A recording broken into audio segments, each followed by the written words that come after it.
Alright, fuckers and fuckheads. Now what we've got here is a, what year is it? 1972. 1972 Honda CB754. I believe that makes it a K2. I believe it is. I need to put some Eagle 1 or some cheap chrome polish on them rims just to protect them, keep them from rotting out. I'll do that for you while it's here. I won't even charge you for that. That's basic safety. Side cover is broken on this side. Yeah, I've got the oil tank side. I don't have any of this side. I'm shopping. If you ask Dennis real nice, he might have a set of Honda, the letters. Okay. Chrome ones. Uh-huh. That man right there in the green shirt. Okay. I know that he's got 2 or 3 tanks over there that we've, from different bikes that we've done. What do you charge for painting? What do you charge for painting? If you're buying the stencils from Chicago Airbrush Supply and you buy me 8 or 12 colors of just the goofs from down here at the paint shop, you can get the goofs for 10-15 bucks a can. So you'd be down maybe $100 in paint and supplies, 150 tops. Stencils, you'd probably be down 20-30 bucks. It just depends on whatever you want. You get those from Chicago Airbrush Supply. If I'm just spraying stencils, $100 I'll paint a tank. Okay. But if you want something really elaborate, you know, you want skulls and flames, and you want flames all the way down the side, and you want the Joker hat on the skulls, or you want the skull and the Confederate flag. Probably more like just stock. Yeah, I do that too. I do that too, but your pinstriping, you're gonna have to get that on your own. Okay. Okay. Well, that's down the road a ways. I'm the second owner of this. Now I can paint pinstripe it. And have it right back looking like the original, or I can do it in an alternate color, any color you want. Okay. But yeah, just a quickie spray it and do the do these out of paint. Fuck, you know, $80 and bring me a couple of sodas while I'm doing it. Plus you're buying all the sandpaper. Right. And the reason for the sandpaper. Let's see, I think he hit a deer. See, if I airbrush it years ago. If I airbrush it out, I can sand all the rough areas and then just rough sand the tank and leave the factory paint on there. Well, that's not factory. Yeah, that's automotive paint. Oh, but it's not original Honda paint. Oh, we've got another one up there. Yeah, nice one. All right. It says 12,400 original miles on it. 12,400? Yeah. And like I said, I'm the second owner, but I've still got the title. I've got the original title when he bought it brand new. Yeah. And I've got a Duke title also. You need new oil lines, dude.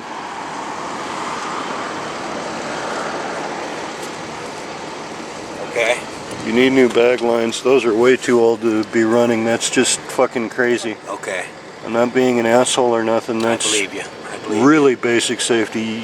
You get an oil line that just starts pinholing. That oil gets all over your back tire. You go to take off from somebody, your ass going down. Yeah, yeah.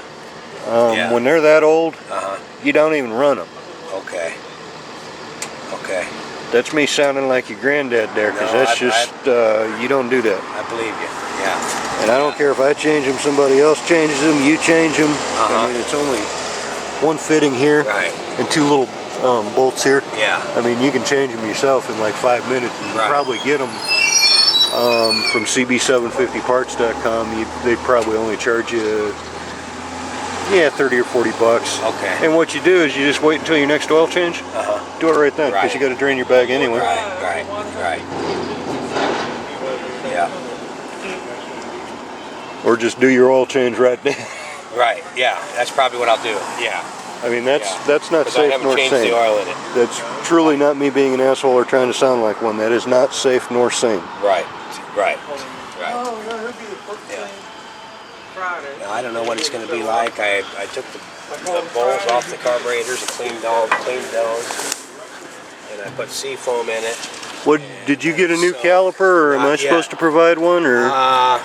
I'll get one. Okay. At this point, I just want to make it run. Okay. Not a problem. Yeah, I need a new caliper. I don't know what that's going to run me. Probably 30 bucks, you think? More? 80 if you're lucky. Really?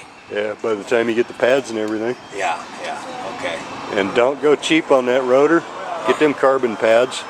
Okay. You need all the grip you can get. Uh-huh. That or hunt around and try and find a cross-drilled rotor.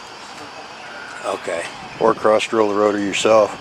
You just have to remember to balance it when you're done. Yeah. And yes, I do that kind of stuff, but I charge dearly for it. You don't want me to do that. Okay. That's something that you yourself could do in an afternoon. Uh-huh.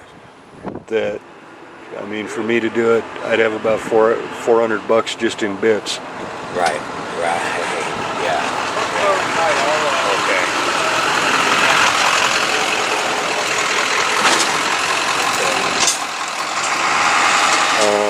But you don't have to cross drill it. Just get good carbon pads. Don't be cheap on the pads. Okay. And don't get EBCs. Get Ferodos if you can. Uh-huh. If you can't, get Douglas. Okay. Well, I'll check all that through you. And then for your rear shoes, I noticed you were not really too close to your check. But what you might want to consider is, I don't know how old that is. I know based on the tires, this bike hasn't been run in a long time. No, it hasn't. No, it hasn't. It's going to need new tires. It's going to need a whole lot. Yeah, tires I don't do. Okay. And in fact, tires I'd recommend Dave at T&E Cycle down in Punta Gorda. 639-7200. That man has the original, their reproduction, but they still say Continental and everything on them. Okay. That's for the rears. For the fronts, he doesn't have anything original, but he's got a Kenda with a really close tread pattern. Okay. And I mean, unless somebody's looking at the name on the tire, they wouldn't know the difference between that Kenda and the Continental, looking at the tread pattern. Right, okay. Hold on a minute, I want to get that one on my YouTube too. Go ahead, go for it. This one's what, a 75, 76? 76. Nice. Man, you spent some time polishing that engine. Not really, I didn't do much. I've had the bike for 15, 16 years, and it was in pretty good shape when I got it. I've just kind of cleaned it up. I did the seat and the... Oh, I love your oil pressure gauge. Yeah, I always put those on these. This is like the fourth one. But this one already had one on it, so that worked out good. I used to have the 4 mini vacuum gauges on my 75. Really? They were little teeny vacuum gauges, about like that. Yeah? And there were 4 of them right across. I never saw that. I'm not sure who made them, but they were cool looking little things. All the original stuff that came off is in boxes. See, now his oil lines are in good shape. Yeah. Yours are a little bit old too. Yeah. I was just telling him that ain't safe nor sane. If they're more than 2 or 3 years old, you replace them, period. Yeah, and those are original. If they're more than 2 or 3 years old, you replace them, period. Yeah, I know. And they're not that expensive. It's like 17 bucks for a set. Yeah. I'd like to put stainless on them. You can get Napa to make them. Really? Yeah, but what you got to do is you got to order the aircraft hydraulic hose from Aircraft Spruce and Specialty. Reason for that is you're going to pay about $2 a foot from them. Napa's going to charge you $7 a foot for theirs. Yeah. But Napa's the only game in town for those fittings. Yeah. So you take it into Napa, you say, hey, here's what I got, here's my old one, make me a new one, here's the hose. I didn't know that. And they'll just charge you for the fittings, and usually less than a half-hour time to do it. Oh, that's cool. The guy down in Inglewood's the best. This kid over here at the one in Venice, The one down there on Dearborn? In Inglewood? Yeah, that's where I go there all the time. Those are good guys. I like those guys. I'll do that. I will. This project I'm working on now, when I get finished with it, then this is going back up on the lift, and it's getting new paint. Got to spit some things up.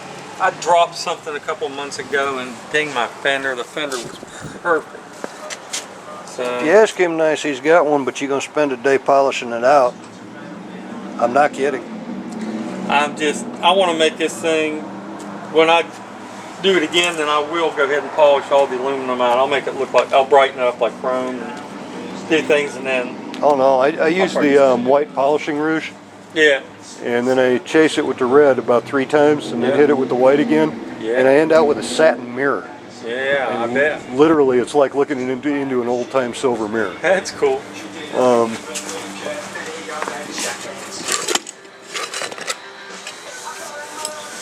This one isn't even done. Oh yeah, cool. I'll show you what I'm doing with this trunk.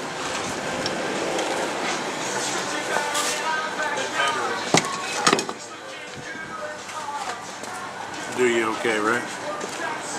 Yeah, I think it will. I've got to get... Here's what I'll... But might have to take in there, but that's all the Triumph cases I got them. But they were in bad shape, bad shape. It took me a while. I do a lot of metal polishing.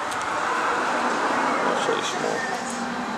And then there's, I've heat painted the rocker boxes and the covers and some of the other stuff. Let me see. That's good. Oh, I got 3 million viewers. Don't be showing no pornos now. oh no. Nice little Twin Continental I got for sale.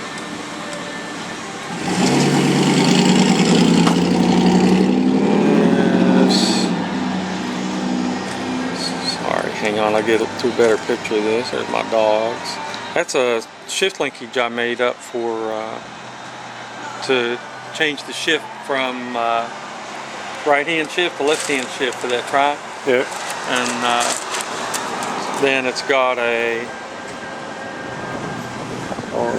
Hang on, I'll get to... I can't see it in this sun.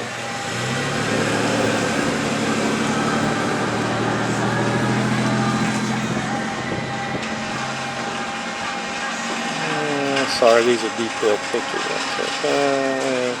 That's close enough. Oops. That's a project I'm working on now. It's a 73 Bonneville. It's got a CBR. We can bring that off, by the way. Okay. It's got Let a me close off on my YouTube people. All right, fuckers and fuckers, we'll holler at you later because we're just going to stand here and talk about motorcycles.